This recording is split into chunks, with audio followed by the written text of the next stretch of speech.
அவருக்கு வேற எந்த விதமான ரைட்ஸும் கிடையாது. நேர்பட பேச தொடர்கிறது திரு ஷானவாஸ். 2026 தேர்தலுக்கு திமுக எதிர்ப்பு பிரதானம். திமுக அதிமுகங்கிற அந்த இருதுருவ அரசியல்ல அதிமுக இடத்துக்கு இப்போ யார் வந்துடுறது, இல்லை எலெக்ஷனுக்கு முன்பாக யார் வந்துடுறதுங்கிறது தான் பிரதான நோக்கமாக தெரியுது. தாவேக்காவும் அதான் நோக்கம், பாஜகவுக்கும் அதுதான், திரு சீமானுக்கும் அதுதான். அதில் ஒரு முதன்மை இடத்துக்கு வருகிறதன் மூலமாக இந்த இருதுருவ அரசியலுக்குள்ள நம்ம வந்துட மாட்டோமான்னு யோசிக்கிறாங்க. அதற்கான ஸ்ட்ராட்டஜியில் தாவேக்கா பயணம்.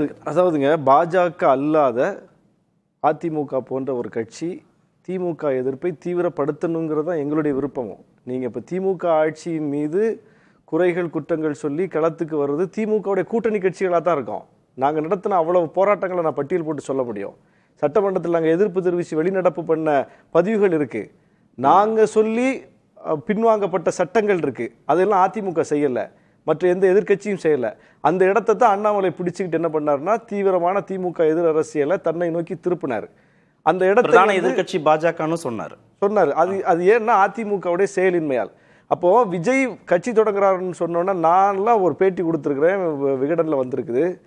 அதிமுக இடத்தை அவர் பிடிப்பார், அந்த அளவுக்கு எதிர் அரசியல் செய்வாருன்னு தான் நான் சொன்னேன். ஆனால் ஓராண்டில் பார்த்தா அதிமுகவே பரவாயில்ல, எடப்பாடியே பரவாயில்ல, திமுக எதிர்ப்பில் ஓரளவாவது களத்தில் நின்றுருக்காருன்னு சொல்லக்கூடிய அளவுக்கு விஜயுடைய செயலின்மை வெளிப்பட்டிருக்கு. அப்போ நீங்க அதிமுக இடத்தையும் கூட எப்படி பிடிப்பீங்க, எந்த அடிப்படையில் பிடிப்பீங்க? ஓராண்டில் என்ன நீங்க எதிர் அரசியல் பண்ணியிருக்கீங்க?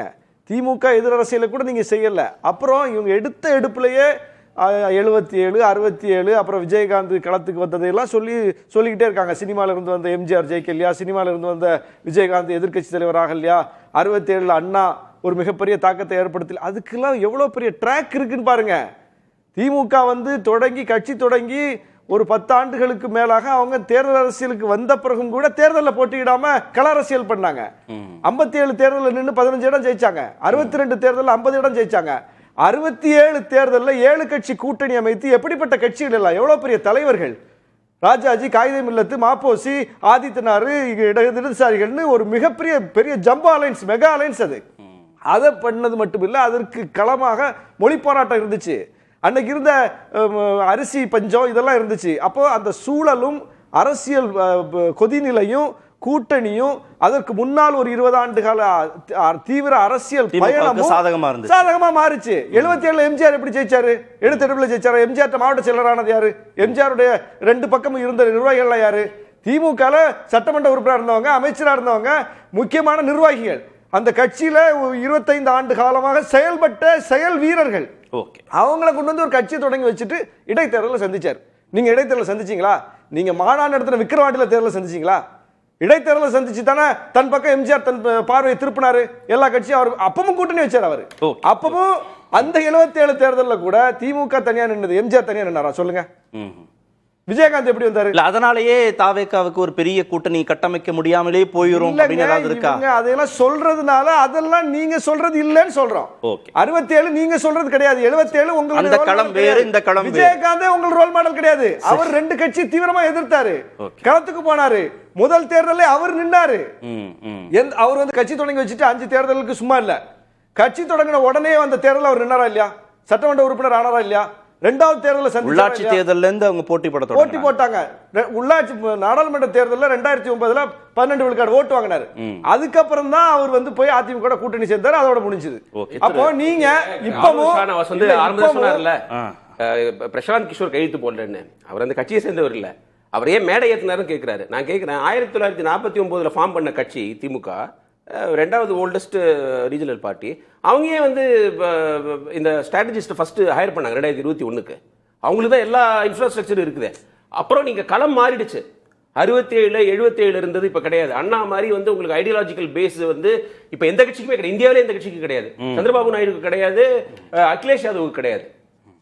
அதை எதிர்க்கணும். அந்த பிரதான ஆளும் கட்சியாக இருக்கக்கூடிய திமுகவை எதிர்க்கிறதுல அதிமுக இருக்கு, பாஜக இருக்கு, சீமான் இருக்காரு, விஜயும் இருக்காரு இல்லையா? திமுகவை எதிர்க்க வேண்டிய விதத்துல எதிர்க்கணும்ன்ற அதுலதான் அந்த பைனரி பாலிடிக்ஸ்குள்ள அதிமுக இல்ல பாஜக அந்த ரேங்க்ல அப்புறமா தானே சீமான் இருக்காரு. அதுக்கப்புறம் கூட விஜய் இது கடைசியா தானே இருக்கிறாரு. அவங்களும் ஒரு ஸ்டைல் இருக்குங்க, எல்லாருக்கும் ஒரு ஸ்டைல் ஒர்க் அவுட் ஆகுது. ஏடிஎம்கே டிஎம்கே பவர்ல இருக்கிற பெர்செப்ஷன் கேம் தானே. அவரு இந்த இடைத்தேர்தலே சொல்றாரு ஷானவாஸ். நான் கேட்கிறேன், இவங்க வந்து ஏடிஎம்கே டிஎம்கே பவர்ல இருக்கும்போது இடைத்தேர்தல இது பண்ணிருக்காங்க, பாய்காட் பண்ணிருக்காங்க. அது அவங்களை பொறுத்த வரைக்கும் அது ஒரு பவர்ல இருக்கும்போது, ஆமா பவர்ல இருக்கும்போது, சாரி எதிர்க்கட்சியா இருக்கும்போது ஏடிஎம்கே பவர்ல இருக்கும்போது டிஎம்கேவும், டிஎம்கே பவர்ல இருக்கும்போது ஏடிஎம்கேவும், அதுவே நடந்திருக்கு. அதுக்காக ஏடிஎம்கே ஸ்ட்ராட்டஜி இல்லைன்னு சொல்லுவீங்களா? எல்லாருக்கும் ஒரு இது இருக்கும்.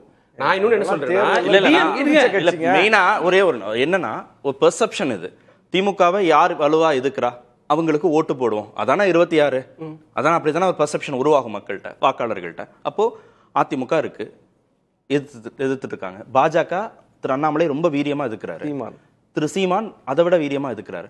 அப்ப இந்த ரேங்கிங்ல 4வது இடத்துல இருக்கிற விஜய் இவங்களோட ஒப்பீடு செய்யற போது 26 எங்களுக்கு வசப்பட்டுரும், நீங்க நம்பிக்கையோட இருங்கிற பெர்செப்ஷன் கேம்க்குள்ள எப்படி வருவாருன்றது அவர் ஜெயிச்சிருவாரு. பொதுவான ஒரு கேள்வி. அவர் ஜெயிச்சிருவாரு. பிரசாந்த் கிஷோர் தமிழ பேசுவாருன்னு நான் சொல்லல.